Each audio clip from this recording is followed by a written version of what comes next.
Hello, everyone, and welcome back to Chess Books Recaptured. Yes, we are finally back with another book recap. It took a few months because, well, there's many reasons. We're busy people, but also we're discussing a 443-page, or it might be 433, classic book.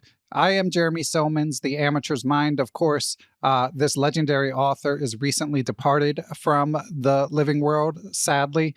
I'll be doing a lot of Jeremy Silman-related content coming up. Depending on when you listen to this, there's an interview coming together with his friends, I am John Donaldson and I am Cyrus Lakdawala, just remembering his legacy. I am Donaldson in particular has been nearly best friends with him for 40 years or something. So it really goes through his whole life and his whole legacy and tells some funny stories, of course. Very touching interview coming your way. I also will be sharing two old interviews from Fred Wilson. This is Fred Wilson, of course, of Fred Wilson Books in New York City. Longtime listeners might recall that Fred had an interview show with the Internet Chess Club around the mid-2000s. And for a while, he was licensing those interviews for me to share with Patreon subs. The ownership has reverted to Fred, but in the wake of I.M. Silman's passing, Fred graciously has allowed me to post them. So they're audio only. The sound is a little grainy, but I'll be editing those and posting them as audio only to the Perpetual Chess YouTube, because there's actually not that much Jeremy Silman content of him actually just speaking extemporaneously online. And I've listened to these interviews. They're fantastic. So I'll be posting those. They may not be up when this interview comes out, but they'll be up by the end of December, and I will link to them whenever they are. They shouldn't be hard to find on the Perpetual Chess YouTube channel. Last item of housekeeping. Of course, I'd like to thank our presenting chess education sponsors, Chessable.com. Little backstory about I am Jeremy Silman's legacy and Chessable. Obviously, people like Geert van der Veld, the CEO of Chessable, is a huge fan of Silman's work. It was formative for him, as it has been for so many others. But for a while, Silman didn't want to put his catalog on Chessable, so that's why it's only recently appeared, and that's why in my book, Perpetual Chess Improvement, as I extol the virtues of Silman's complete endgame course, I was saying there's no digital playthrough version, but I wrote that in 2022 and 2023. Little did I know that it would be coming, and of course is now available from Chessable, presented by I am Alex Banzea. Silman's other classic, complete How to Reassess Your Chess, is coming imminently, presented by GM Maurice Ashley. It might be out by the time you hear this. As for the book we're going to discuss, Amateur's Mind, it's coming in early 2024. So if you've waited this long to read this book, I think you can hold out a little longer and get it on Chessable if that's how you prefer to consume your material. So as for the actual book review, helping me out for this book review, I have David Hamm. David is a 44-year-old chess enthusiast who started playing in 2022, recently joined Chess Dojo, and is working hard on his game. He's based in the Denver area and is VP Deputy General Counsel for a Colorado-based company. He's also a securities law adjunct professor at several law schools, a father at 3, husband of 21 years. Super busy guy, so I'm very grateful that he took the time to read this classic but long book. And David, welcome, and thanks for helping out. Yeah, glad to be here, Ben. Thanks for having me. It was a lot of fun. Yeah, I'm super excited to chat about this book. Obviously, Silman, an absolute legend, and it's been fun. This was a gap in my Silman reading. There's actually still a few I need to plug. I of course, did a podcast several years ago about how to reassess your chess that listeners can find, and a big fan of his columns on chess.com. Although I haven't read them all. There's something like 481 of them. So I've actually been revisiting those a little bit as well. And but they're long. I think they're pretty long. Yeah. They're books. You pointed me to, so Dojo Talks also did a Jeremy Silman tribute. And in it, David Pruso, who of course worked for chess.com in the early years, gives some color about that and basically said that Silman, he took them very seriously. He wasn't doing them for the money. He's been quite successful in recent years. And he obviously treated them with tender, loving care. And as you say, they're very, very long, very detailed. Some of them function like as lessons. Others are more sort of like memoirish, but definitely recommend listeners check those out as well. So In terms of the amateur's mind, David, before we dive into it, could you tell our listeners a bit more about your chess background in particular? Yeah, sure. So it's a pretty short background. Started in 2022, and I was actually, really into archery. And one of my buddies I met at the range was also really into archery, but I was also into chess. He was in his range, the Colorado chess champion. And he said, "Hey, I'm going over to this weekend tournament. Come with me." I didn't know how to annotate. I didn't know how to use a clock. And I just went to the tournament and got destroyed by, I think my first kid who destroyed me was in 5th grade. But for some reason, just fell in love with the game. And he was a huge Silman guy. And so I have like 20 chess books, Ben, not as big as your bookshelf, but here's my first Silman book. Okay. The complete book of chess. Here's How to Reassess Your Chess. Your favorite, mine as well, the Endgame Manual. But I didn't have the one we're going to talk about. But out of 20 books, I have 4 Silman books. Wow. So very influential to my friend Dan. And so he's always been a bit of what I first read. And so that's how I got into it. Yeah, that makes sense. And it's not surprising because similar to me, like I came up kind of when Silman, before his books really blew up, like my formative years where I was reaching, I was 2200 by, 1995. So Silman's books like didn't really take off until after 1995. So I would have learned a ton from them, but kind of the timelines didn't completely line up. But I still read his books and became a big fan of his over the years, but it's been kind of subsequent while I'm doing this podcast. Now, I actually asked John Donaldson about this because in reading his obits, there were 2 particularly good obits. FM Dylan Loeb McLain wrote one for the New York Times where he obviously talked to Silman's wife, Gwen Feldman, and got a lot of background about Silman's life. And of course, Tarjei Svensen of chess.com also interviewed a lot of people from the chess world. So I'll link to those in case anyone missed those. But in those articles, they mentioned that the strategy guide was actually one of his best-selling books, selling over 100,000 copies. That one, I don't feel like here in the 2020s gets name checked as much as How to Reassess Your Chess or the Endgame Guide. So my question for you, David, before we get to Amateur's Mind is, has that book merely been like shelf decoration or have you checked it out? I read every page and, I had been playing chess for all of like 2 weeks and I got this book. And so it was helpful because it explained a ton of concepts. It's like, this much depth on pretty much 1,000 topics. And so it was pretty helpful. I'd say it was a lot, just to kind of read through it. I was doing on my train commute, flipping through it on my phone. And, but it was helpful. Okay.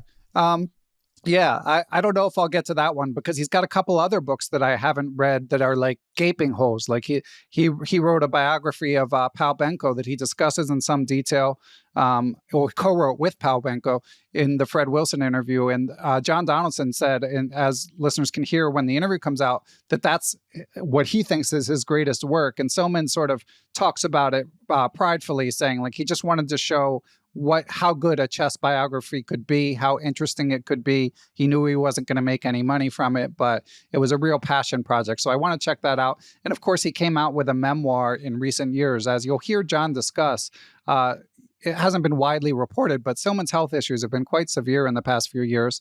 I think that's why he stopped doing the chess.com column. And for that reason, I think that the book may have been pushed out like not quite as finished as IM Silman would have liked, the most recent Silman's Odyssey. But I still would like to read it because it's one of those, he's a personality where the deeper I dig, the more interested I get. So before we get one more thing, before we dive into the amateur's mind, I just thought for listeners less familiar with his legacy, it might be helpful to briefly go through Silman's bio. And again, if you do listen to the interviews with Donaldson and Lakdawala, this comes together sort of piecemeal, but just to give you sort of a quick linear biography of Silman's life. Again, this is from those 2 obits primarily. He was born in Texas, Grew up there, Michigan, France, and San Diego. His father was in the military, so he moved around a bunch. Silman discovered chess at age 12. He described his high school years in the interview with Fred Wilson by saying, quote, "I was fat and I had no friends and would often skip school and review hundreds of master chess games." So he estimated at some point that he'd reviewed something like 100,000 master chess games. And I think that's what framed his incredible positional understanding. He became obviously a very strong player, won tournaments like the US Open, the American Open, the National Open, probably GM strength, but never earned the GM title. It was pretty tough to do it in the US in those days. So when he finished high school, he briefly joined the military, but he asked to be honorably discharged after 3 months. He just didn't feel like it was a fit. And he was honorably discharged. He moved to San Francisco shortly thereafter. So, of course, he's written about his hippie years in Haight-Ashbury in San Francisco. One thing I did want to mention, and you'll again hear this in the interview with IM John Donaldson and Cyrus Lakdawala, is Cyrus had said that he was a heroin addict, a homeless heroin addict. And it turns out that Silman was joking when he told Lakdawala that. So he was sort of homeless at times, but he was never into hard drugs, you'll hear John say. So did want to correct that. But obviously then his legacy really takes off once he starts to churn out the chess books. Probably the best-selling chess author of all time, over 600,000 copies in total. Very relatable style, really understood the amateurs' plight. So a rags to riches story within his life. He not self-published because his wife was a publisher, but the printing, all of his books were ultimately either published or ownership transferred to he and his wife. So when you sell 600,000 books and you own the rights to them, you end up doing pretty well, which is what ultimately happened. So sadly, he died at the age of 69 as a result of health struggles resulting from a stroke. He actually, in his later years, as John discusses, suffered from dementia. John described it as the same illness that the actor Bruce Willis is currently battling. So I think the last few years were tough for Silman and those close to him. And obviously a staggering loss for the chess community, but a good excuse to appreciate the many, many words that he had left behind, including the amateur's mind. So what were your first impressions of reading this book, David? Yeah, I think he's just a fantastic author. He's hilarious, so it's a conversation. I guess it's kind of like thinking like a GM, except, at a different caliber where you'll have, a weak player like myself, then a little stronger player, and then Silman. And one of my favorite things was just how he would, he'd let one of his students go on and on and on. And his first word was just horrible. Right. Yeah. It was just so great. I mean, so he made it really entertaining. And it was, the imbalances are his big thing. And I think he articulated them a little differently in Reassess Your Chess than here. I thought a little bit more simply and concise here. But, I think there's so many concepts that I can't hold them all in my head when I'm playing, but there are pieces here and there that do come up in my games from time to time. But I'd say my first impression was it's just a lot of fun to read and very instructive. Yeah, he's a fantastic writer. That's the main thing. And we'll get to our overall impressions shortly, but just to provide a bit more context. So David, you're around 1500 Lee chess, is that correct? Well, in classical 1570, something like that, which is the I think you said the generous numbers. Right, yeah. Probably subtract about 300 to get to chess.com or USCF, usually something like that. And that gets to the level of the book, which it was. So again, I thought I had this on my shelf. I think I lost it at some point, so I got another one. But I had it in my mind as this, because it's called The Amateur's Mind, and because I knew that how to reassess your chess, that could take you up to the master level. Someone like IM Sagar Shah from ChessBase India, and even Cyrus Lakdawala in the interview you guys will hear talks about how it took him from 25 to 2600. So how to reassess your chess, even though it's written in a very accessible style, has some advanced material. And this one is slightly more accessible, but it's still reasonably advanced material. Friend of the pod, Nick Weissel, also recently wrote a review of Amateur's Mind, and I think he pegged the rating range at about 1,200 to 1,800. Did you feel like you were drowning when you read the chess, David? I felt like some concepts were accessible. Like I said, there are a lot of concepts, and there were some things where, let's say a 2000 player was seeing things that I didn't have any idea were there. So I wouldn't say I was drowning, but there were some things that were not accessible to me for sure. Yeah. That sounds about right. And of course, it's going to work that way because of the unique structure of the book. I mean, Silman sort of moved the ball forward in so many domains in chess writing, one of them being what you described, where he would just say, like, this is horrible, this is awful, Where's the cow prod? Yeah, where's the cattle prod for prodding his student? He just held nothing back. And it was just so refreshing. I mean, even reading it today, as someone who's recently written a book, it's just, sometimes you take a step back and you're like, wait, you can write that way? You can just say that?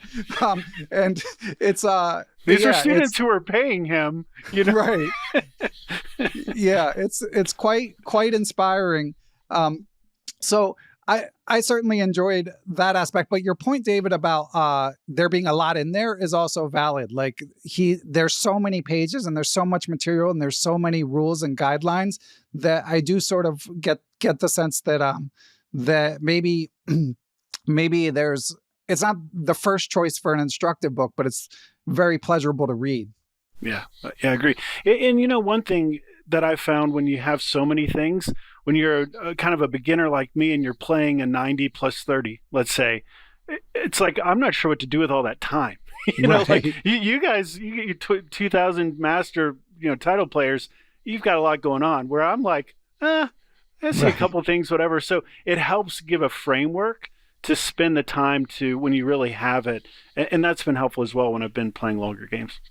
Yeah. And getting back to the structure of the book. So one of his unique insights was the book is framed around Grandmaster or his positions or certain instructive positions where he shows maybe a correct way to play it or a way a master played it that worked well. And then he'll give it to 2 or 3 of his students to play it. And they'll share their thought processes, and he'll kind of deconstruct their thought processes in his inimitable way. So that's where the title, The Amateur's Mind, comes from, because he really does try to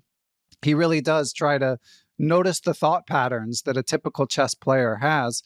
And I mean, that's obviously, again, what really differentiated him, especially going back to the 1990s from how people wrote. But even today, I mean, he's still pretty one of a kind. Yeah, what my favorite setup of a student was, and he would kind of sometimes set him up for failure. He'd say, my favorite ones was, he said, I gave him lessons on this, but as soon as I was sure he forgot everything I taught him, right. I gave him this position. Yeah. Just so good. Which, and it's very valid because, I've certainly, as both teacher and student, like I've been both, where I forget the material and where I see the student forget the material that we've talked about. So the book is divided into 12 chapters, as David said. A lot of it's centered around his concept of imbalances.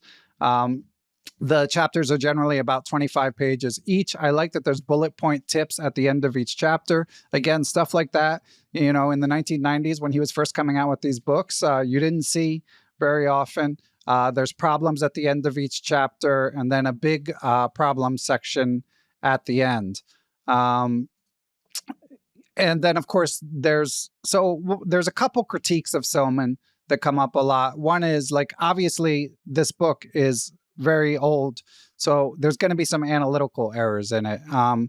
David, I'm guessing, like, you graciously created a Lichess study that made this easier to follow. Did you have the engine on when you were playing through it? I didn't. The dojo is very anti-engine, and so I'm trying to be anti-engine as well. But no, I didn't catch the errors. Okay, good for you. Yeah, I didn't have it on that much. And I'm not, I am Donaldson, and our interview addresses this too. I don't think it's particularly valid. Jesse Cry is also always pounding the table that you want to learn how to think, So It doesn't do you any good to turn on the engine and say, well, this was wrong and this was wrong, because he's sharing thought processes, both of himself and of the amateurs. And, obviously a player of Silman's stature, like if you can learn to think like him, that's good enough for most of us, certainly good enough for me. So there's that critique. And then there's also, as I alluded to briefly before, the common critique that maybe there's so many words and so many guidelines that maybe it's a bit information overload, or it might be a bit of a thing where it's, it's not actionable, the book. And I do think there's a little more merit to that. So like Neil Bruce, a friend of the pod, obviously, when Nick Weisel was polling people about Amateur's Mind, as he wrote about it in his book review, Neil chimed in and said, it's a fun book, it's an enjoyable book, but if your goal is strictly chess improvement and improving your positional understanding, he recommends stuff like Yasser's Winning Chess Strategies and Michael Steen's Simple Chess and books like that. I even would throw in Johan Helston's Mastering Chess Strategy, although that's more advanced. There's also like Techniques of Positional Play. So there are other options to work on your positional play. And I think it's reasonable to critique Silman in that regard. But there are people who swear by Silman, like your friend. And it's so much more fun to read than a lot of those books that I think it's a reasonable critique, but people should form their own judgment. Yeah, no, that's fair. Yeah. So yeah, my overall assessment is it's just really fun to read the book.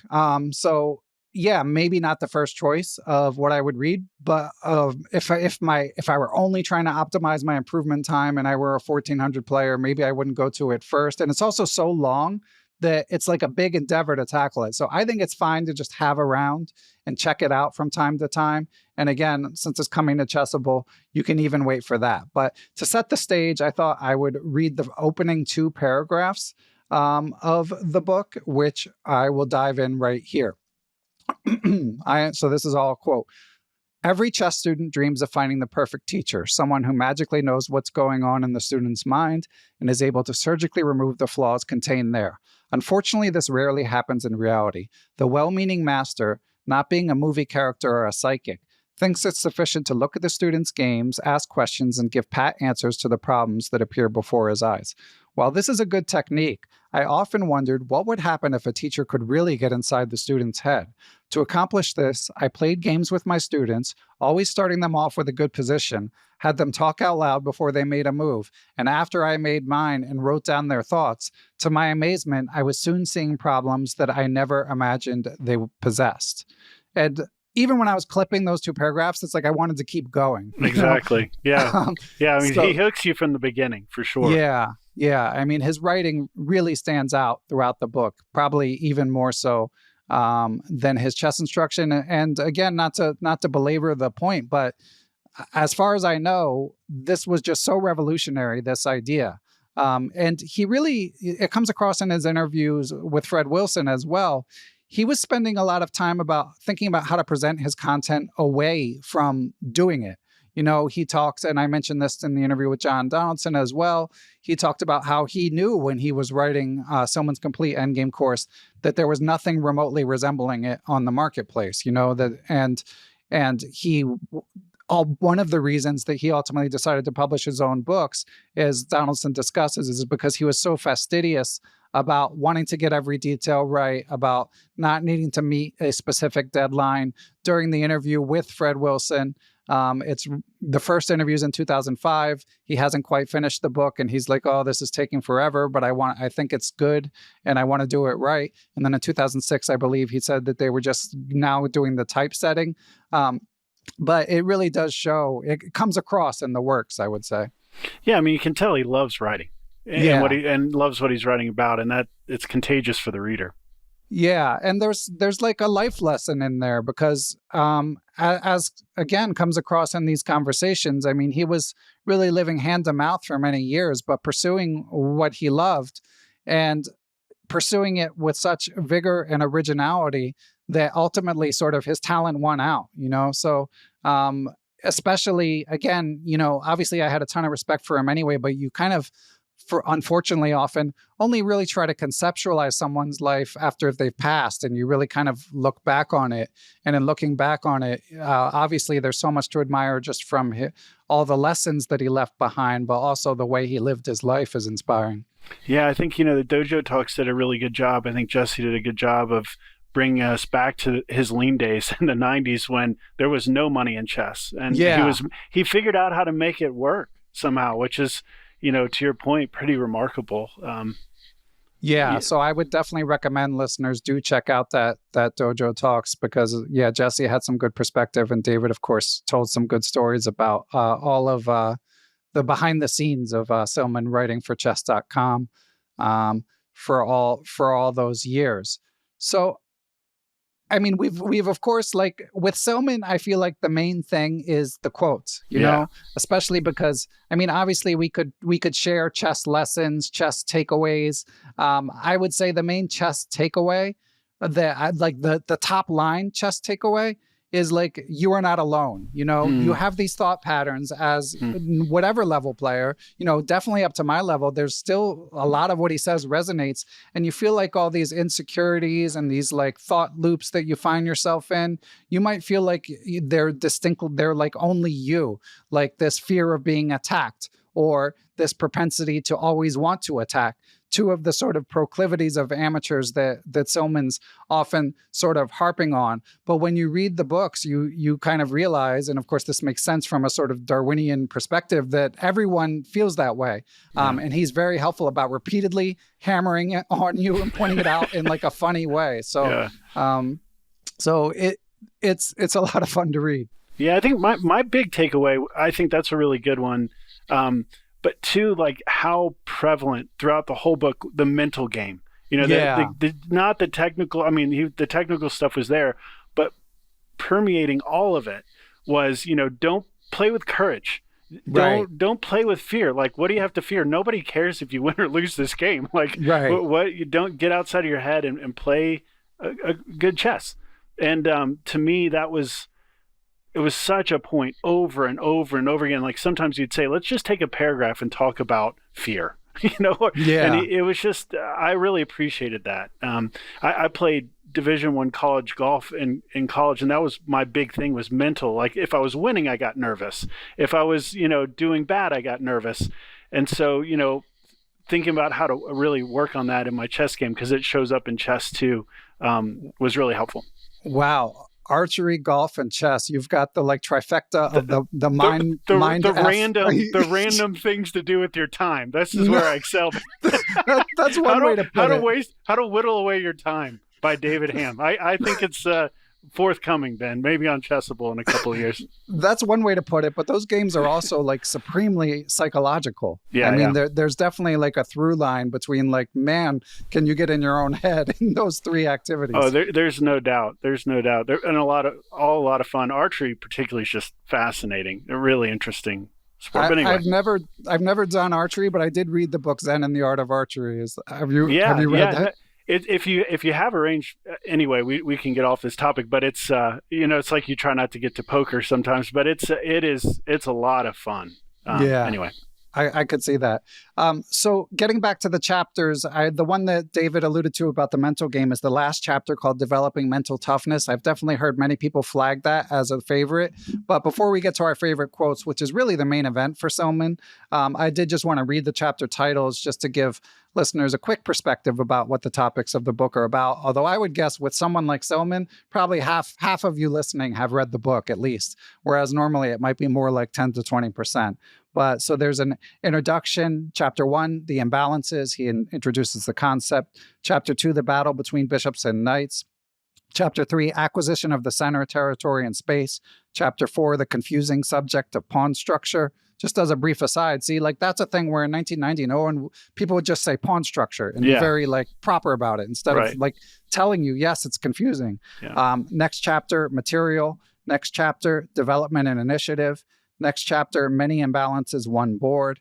How to play the opening. Using the rooks. The curse of the mindless king hunter. I love that chapter That was title. such a good, absolutely. Yeah. Which side of the board should you play on? That's also very instructive. And developing mental toughness. And then the tests, which come with like 100 pages of extra material as he goes through the answers Intimidating. to the test. Yeah. So let's get to the quotes. So David and I, what we did is we obviously coordinated on doing this pod overall, but for the 5 quotes, we didn't share them with each other. And we're going to count from our favorite to our 5th favorite and see if there's any overlap. Obviously, it's a 400-page book, but bringing it back to our friend Nick Weisel, in his review, he has first thing he does is he has a page and a half of his favorite quotes, because that's what really resonates when you end up reading Silman. So David, you being the guest, I will let you go first. What was your favorite quote? Favorite quote. Okay, this is when, so he bashes grandmasters and his students alike. No one is safe. And this quote was one of my favorites, where Maroczy had made just a complete bonehead move. Something I would do. And he said, why did an experienced grandmaster like Maroczy make such a mistake? To answer that, we'd have to know what he drank before the game. Demonic possession is another theory. It's just so good. I mean, I remember just laughing out loud when I read that passage. It's just like, man, he's going hard at Maroczy, demonic possession, man. That's something. That whole sideline definitely cracked me up, because he's showing an instructive example of this Alekhine Maroczy game, where Alekhine, it's a Carlsbad structure, and Alekhine just thrashes him. And Maroczy plays it's one of these positions where you have pawns on e6 and d5, and then Maroczy plays f5, so he creates this massive hole on the e5 square, and gets Alekhine rips open the center and just crushes him. But it just seems kind of unfair. This 100-year-old grandmaster, he just grabs his game, and he has a line what a pathetic display by Maroczy when the game's over. It's just he was drunk and demon possessed. I believe they call that catching a stray. I mean, what Maroczy's just he's just some dead chess player. Why are you lambasting him? He's indiscriminate in his bashing. That's for sure. Nothing sacred. Yeah, and I mean, and it shows sort of a fearlessness, because that can be difficult. I mean, Silman obviously, quite accomplished, but still, Maroczy's also especially in those days, compared to Silman, he's a legend, and to just take apart him with such fury when it's not even that central to the book. But right. I LOL'd when I read that too. And that was a tough cut for me. I think I cut it. I think I have something else related to that story coming as my number 2 quote, just to spoil it. But my number 1 quote this is from page 49. The question must be asked, will white allow such a mate on the light squares? Can black force it? Naturally, white will do everything in his power to prevent this one-move knockout. 1700, so often with his students, he just refers to them by their rating. 1700 must make the following adjustments in his thinking processes if he wants to improve his playing strength. 1, always expect the opponent to see your threats. 2, always expect him to make the best move. When you find yourself crossing your fingers and hoping that he won't see it, you're making a big mental mistake and embracing very bad mental habits. 3, playing for a tactical shot is fine if you can force it. If not, take your time, keep your eyes on the tactics, get the rest of your army into the battle, and pay lots of attention to the positional features of the board. You're never going to go anywhere if you can't blend positional and tactical considerations together. So I picked that one over a lot of his funnier quotes because I felt like it was a very sort of succinct representation of his advice and his philosophy. No, that's a good one. Okay, so the first one, if you want to go to the Maroczy bash, that was on page 280. I didn't call that out. This is a longer one. It's on page 299 to 300. So apologies in advance, but I think it's about the same length as yours, Ben. So this one struck out to me because it's where I struggle. And so it really was meaningful. It says this: since chess is largely a game of psychology, you must believe in yourself if you're going to have any hope of achieving good results. As soon as doubts enter into the equation, the moves come more slowly, a tendency towards passivity raises its ugly head, and you find yourself entertaining destructive thoughts concerning horrible things, often imaginary, that your opponent is going to do to you. To illustrate how strong a part attitude plays, let's compare 2 of my students. Student number 1 is 10 years old and knows very little about the game. He has no positional understanding at all, plays the opening very poorly, and thinks the endgame is an entirely different sport. With A style geared only for making attacks one would think he would do poorly, but it turns out that he owns a 1900 rating and often beats players hundreds of points higher than himself. His success is made possible by an overwhelming desire to win every game. When he plays a move, you know it has some mean intention behind it. Student number 2 is 50 years old and possesses the possessional understanding of an expert, a solid opening repertoire, and a fair knowledge of the endgame.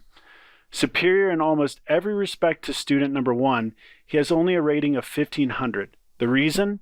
He lacks confidence and is too quick to give up on his plans in the face of imaginary threats. I just thought that diagnosis was just too personal on the ladder, Right. but just right on. I mean, it was pretty amazing. Amazingly, that was one of my quotes. Oh no, I'm sorry, I stole it from you. But that speaks volumes. I mean, it's amazing. We're talking about a 400-page book, and that resonated above all with both of us, because in addition to the point that what you said, like, it speaks to people, it also, I felt like, was quite ahead of its time, because now when you listen to like all of my interviews, in the interview with Donaldson and Lakdawala, they go on like a 5-minute tangent about how strong kids are today. Yeah. And that's sort of their hallmark, is this fearlessness and this sort of skill over knowledge, basically, the ability to sort of just let it fly and play good moves, as opposed to sort of like know more things, but get stuck in recurring thought patterns. So because it hit that so succinctly, I had highlighted that as well. And of course, that one also, I believe, is, that's also from the mental toughness chapter. So brings home the point that is like, you could pick it up and only read that chapter, and it's worth the $25 or whatever. 100% agree. And like I said, he sprinkles that chapter throughout all the rest of the book. So it's a huge theme. Yeah, and actually my number 2 quote is also from that chapter, and it's also related, as I said, to the Alyek and Moroxy snippet. So after he, rips Moroxy a new one for his poor play 100 years ago, he then gives the position to his students who don't do much better. And in one of them, he's going through it move by move, and his student starts out well and then kind of loses the thread. So he's talking about like what would happen from there. And he writes, "The next stage of this game is to panic and live in the past. I know, because I've done it several hundred times in my career. Now he's thinking about all the things he should have done earlier in the game." And that's another thought pattern that, obviously we all can relate to. Oh yeah, no, that's a good one. I remember that. My next one is short, and it's actually not unique to this book. He sprinkles it through a lot of his works, but it's on page 97. It's one of the things that sticks out when I'm playing. So I thought it was worth reading. He said, "You should always be able to list the great things your moves do for your position."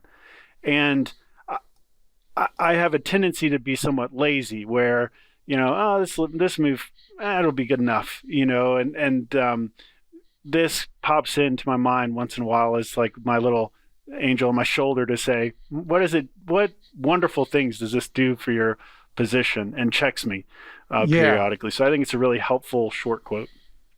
Yeah, I agree with you that it is, but that also gets back to sort of the Silman critique that, again, I think has some merit, which is just there's so many little useful heuristics that it can be, you can't remember them all. Yeah. And it gets to this debate that took place when IM Willie Hendricks and Move First, Think Later kind of critiqued Silman on that basis, saying like when strong players think, they think in moves first and words later. Silman actually, and someone linked to this in Nick's review. I apologize, I forget whose name it was. But Silman actually wrote a response to this in which I thought he was very eloquent and made a lot of sense. But basically he just said like, look, that's true. And that's how I think too. But I'm trying to help players who haven't gone through 100,000 master games. Yeah.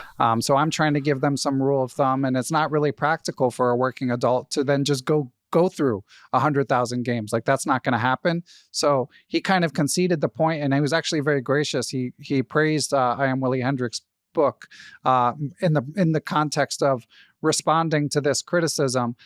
So anyway, I do think there's a getting to Neil Bruce recommending those other books and this whole debate. There is something to be said for a need to be concrete when you're thinking in a chess game. But on the other hand, it's enjoyable to remember this advice, and the one you just described is certainly good advice.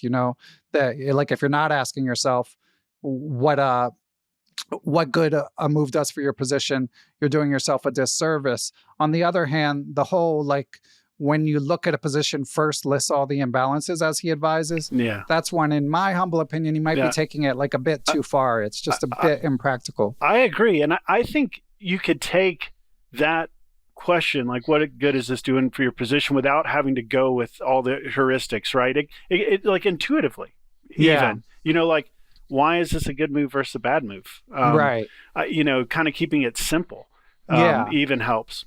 Yeah, and if you were making like a short chess checklist, like that could certainly make the cut as like a valid question, whereas some of the other stuff might be a little too far afield to just always have top of mind. Agree. Okay, next quote is from page 95. Again, reacting to a student's bad move. He says, I almost had a heart attack when he played this positional blunder. In many ways, this move is far worse than hanging a piece. Why? Because everyone, even grandmasters, hang pieces from time to time. Hanging a piece is a moment of blindness, but playing a move like this shows a horrible lack of understanding about chess. Clearly, this is far more serious. We stopped and discussed the horrible move. H5. To this day, the sight of H5 raises my blood pressure and makes me cringe with horror. That is amazing. It's so good. It's so much better than just giving it a question mark, Yeah. That's a better annotation. Yeah, I mean, over and over again, and we stopped the game. Like, right. I can't put up with this crap anymore. Like, no. Yeah. So good. That's a good one. I thought this was good and kind of the helpful, particularly if you're a beginner like me thinking about this, when you're taught all these heuristics. The guy who's accused of being too much that way, he said, though basic laws such as always capture to the center, don't move the same piece twice in the opening, doubled pawns are bad, and bishops are better than knights in open positions are often correct, they can also lead to closed-minded bigotry. Again, just like his wording. Like, it's so good. Closed-minded bigotry that can stunt the growth of just about any student of the game. And I think that's such an important concept. You read, like, logical chess move by move, and you're like, oh, okay, well, always put your bishops or your knights before bishops. Always, and you can get stuck in that pattern. So I actually think that's a pretty good quote for him, and a defense to some of his critics. Yeah. I mean, there's gems. I mean, yeah, I don't think his critics whatever. At this point, I feel like it's kind of settled. I mean, most people who read Silman's books will like them. They're not perfect, but overall, there's huge contributions and they're enjoyable to read. And of course, critics might have a point here or there, but people should make their own determination. Okay, my next quote involves, so he's going through a game with a 1650 student, and they make a move to chase a queen away. And basically, this one is about sort of the concept of hope chess. So the 1650 described a move as saying, like, I don't like his queen being there, so I'll harass her. He says, very interesting. A moment ago, white was intent with keeping his knight on c4. However, black's move upset him. His king is being attacked, and he feels the need to defend. Sadly, his statement about harassing black's queen is not based on accurate calculation. Instead, he's bringing some pieces to the vicinity of the king's side and hoping that something positive happens for him. Never play moves with your fingers crossed. Never hope that he misses your threat or that things will somehow work out. All chess players should get rid of words like maybe and somehow. Clarify what's going on to the best of your ability. Perhaps you won't get it right, but at least you will be creating some good habits. 1650 has gotten lazy and is no longer putting his full energy into the game. So that's an interesting quote because, A, it highlights a thought pattern, again, that a lot of people experience, but it's also sort of like he's saying, don't do the thing that people accuse him of doing. He's saying, like, don't let your feelings govern the game. Think concretely, evaluate objectively. He's just using words to say it rather than chess moves. Yeah. And I think it's a really helpful thing for me because at my level, people blunder all the time. And so you try to play these cute moves where you're like, they'll probably won't see it and I'll take a piece. And it creates bad habits. And that insight from the book has been helpful to me to say, even though I'm playing someone who I know is going to blunder, just play like they're going to play the best move and your chess will get more solid. I thought that was helpful too. On the contrary, Ben, he also said you should never say must for an opposite reason. If you say must, then you're not seeing the position accurately either, which I thought was an interesting counterpart to that quote. Yeah. I mean, there's so much material in the book that you can probably find little points that are somewhat at odds. If you look hard enough. But I thought they went well together. But it's like, I must do this, then you're not seeing the truth of the position, I thought. Okay, my next one's from 87. This was after he let like 1100 go on for like 2 paragraphs of what he saw in the position. And I think his first word, as I said, was horrible. And then he goes with, this incoherent litany really shows why he doesn't do so well in tournaments. He never tried to figure out what he had that his opponent didn't. Due to this, he began to look at the moves in a complete state of ignorance. I feel like that's how I played chess so much. I was just like, a complete state of ignorance. Like, okay, that's too close to home. Right. Yeah. And again, I'm sure many people feel the same way. So I think I've done 4, and obviously we had the same one, but I did pick a couple backups because I knew, despite the many words in this book, that it might happen. So for my number 5, this one also is sort of railing against this idea of hope chess, of like playing something where if your opponent plays the best response, it's not good, but if they walk into something, it's good. So this one is short. He writes, "This move is still living in the world of, quote, he won't see it. I have tried hard to break 1700 of this habit, but he still clutches to it like life itself." That's good. Yeah, that analogy just made me LOL. Can I do one more? Yeah, go for it. I know it's like, okay, so this is kind of at the beginning when we were talking about, is this book, what rating level? And one thing I love about what you do in the podcast is you do give a rating level, and you say if you're under, and most books are like, if you're under 1500, you shouldn't waste your time. So like it puts most books out of my reach, right? But I thought that this was a really interesting quote because he was writing these articles for chess.com or writing articles for maybe some other magazine. It's probably pre-chess.com. But he got this hate mail from a person who said, you really shouldn't be giving this material to beginners. Like they can't even see mates +1. And so this was his response. He said, he complained that weak players are not able to understand subtle things about minor pieces and weak pawns, adding that they can hardly see a mate in 1. I think this is completely untrue. After giving a student the basic mating patterns and strategies, you must begin feeding them advanced concepts. At first, these ideas will not make any sense. Many players will have a vague idea of what you're talking about, but nothing more. However, even a fragmented understanding of these concepts will prove useful, and eventually they will experience a marked increase in strength as those lessons are assimilated by repetition and example. And as someone who is a beginner who's, beneath all these books, I think it's really helpful, and I think it shines an insight that I think that most people get wrong about people at my stage. One, they forget what we don't know. So people write stuff and they assume we know things we don't. And 2, I think they underestimate what we're capable of learning and doing. And so I think those 2 things make materials for beginners. A lot of it's not so great because they don't know where we are and they don't know where we're capable of going.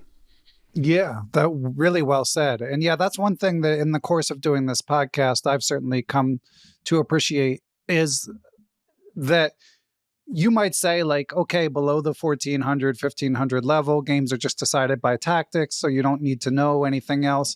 But like, you're still going to be a human sitting at the chessboard needing to make a plan. Yeah.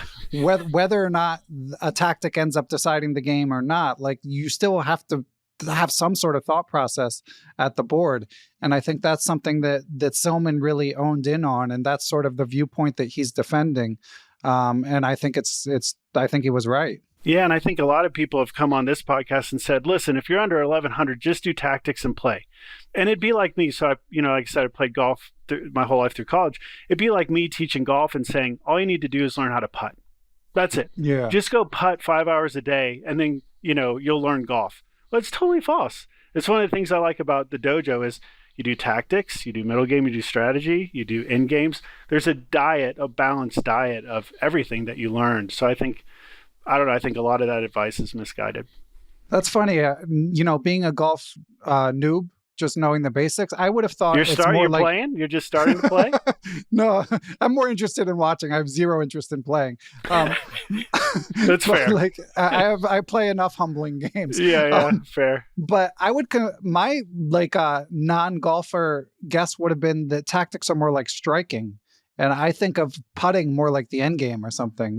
So most score improvements are short games. So putting and chipping. Even for amateurs, I guess you can only improve your long game so much. When you think about, most of your strokes, you two putt, right?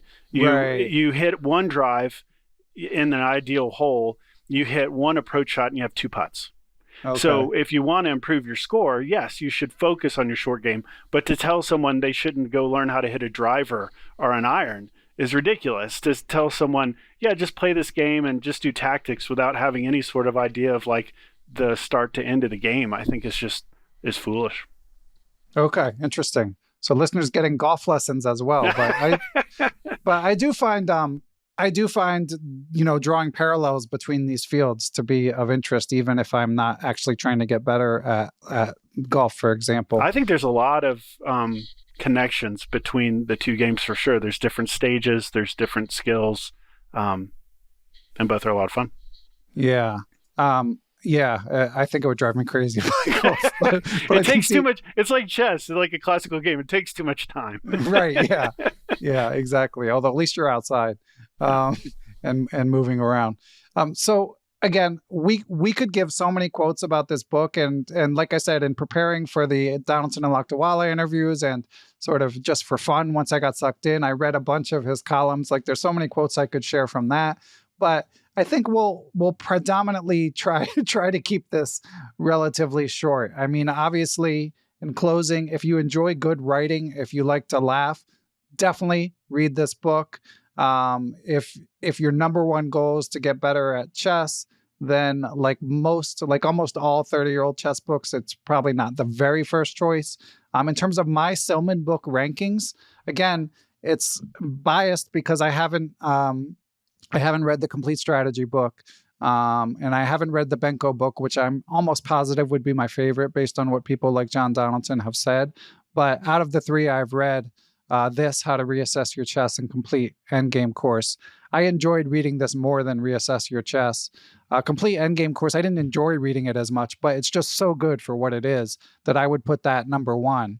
So it would be this two, Reassess Your Chess 3, and Complete Endgame Course 1 out of the three I've read, but they're all so good. And the chess.com columns are great in their own right and free. So they have that going for them as well. You've read 4 of his books now, David? Yeah. I would rank them in that order, and I would put the complete book of chess strategy at the bottom. Okay. Yeah, I think that was his first book. It's more like an encyclopedia. There's no real prose to it. Oh, really? Okay. Yeah, it's just here's the floor. Here's the pen. Not really. No, it's pretty dry. Oh yeah, that's just a waste. You wouldn't enjoy that. Yeah. I mean, you can have it on your bookshelf, but it's not. I forced myself to read it end to end, and it was painful. I mean, I think I was just trying to. Okay. Yeah. That's crazy because this is off the top of my head. I have it in my notes somewhere, but I believe that book sold 189,000 copies according to the New York Times. I mean, it's instructive for sure. Yeah. But. Yeah. Also, as Cyrus talks about in our interview, I mean, Silman benefited from being around when there were no alternatives. So, and I think that book in helps. particular, like, might have sold a lot when there weren't a lot of other choices. And also, John Donaldson was saying it did really well during the pandemic. I think its title might have really resonated. Also, we should mention he has a novel. Yeah. I believe Jesse briefly mentioned. Yeah, this, that's right. I remember. I was like, I got to find that. I bet it's a really good read. Yeah, it's called Biography of a Goat. It appears like it appears to it didn't make that much of a splash based on the number of Amazon reviews, but it looks totally bananas. I mean, it's based on like some hippie in the Haight-Ashbury, and there's a bit of chess and a bit of backgammon involved, and sexual escapades and so on and so forth. So I think I'm gonna, David, in view of his passing, I'm going to cross the bridge to full-fledged Silman-ophile, and I'll have to get around to reading that too. Well, we're all obligated to buy it on the title alone. Exactly.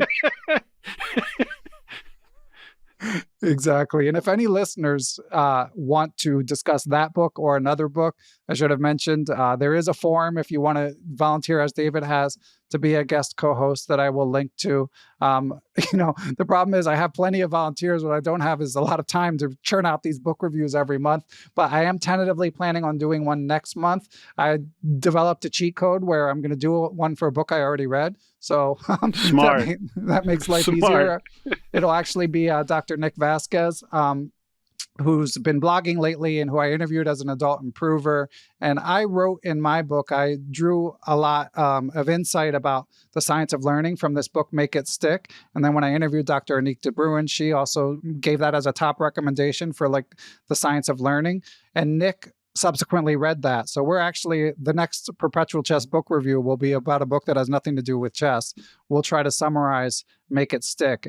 But the good news is, because that book is shorter and because we've both read it, we should have that out for you in January. But in the meantime, if you want to volunteer, whether it's for Autobiography of a Goat, the Benko biography, which I also have sitting on my shelf and haven't read, or any other chess book that fits your fancy, feel free to reach out. I just don't know when I'll do it. But I do enjoy getting volunteers, and I am feeling slightly more energized to hopefully get back to doing more of these. And David, that's because this has been a pleasure. So thanks for being so eager to read a 400-something page book. Absolutely. And for anyone considering it who might be intimidated going on this chess podcast, I don't think you'll be the weakest. I do think I lay claim to the weakest chess player to be on this podcast. So you can come on and have a lot of fun. You should try it. You've got plenty of company. I'm not gonna name names, but I've interviewed a lot of chess tangential people. So if you're Lee Chess 1500, you do just fine in a Swiss. Don't you worry. Nice. But yeah, David, this has been a lot of fun. Thanks for sharing your perspective. Do you want people to be able to like message you on Lee Chess or whatever? Or yeah, sure. Yeah, okay. I'm Chess Dad 1979. Always open for a game or whatever. If you're Chess Dojo, always looking for sparring partners. So yeah, reach out. I'm also on LinkedIn, David Hamm. Okay, excellent. So thanks for taking time from your busy life, and rest in peace to the legend IM Jeremy Silman. Be sure to check out the other Jeremy Silman related content that we will have coming out. All right, thanks, David. Yeah, thanks, Ben.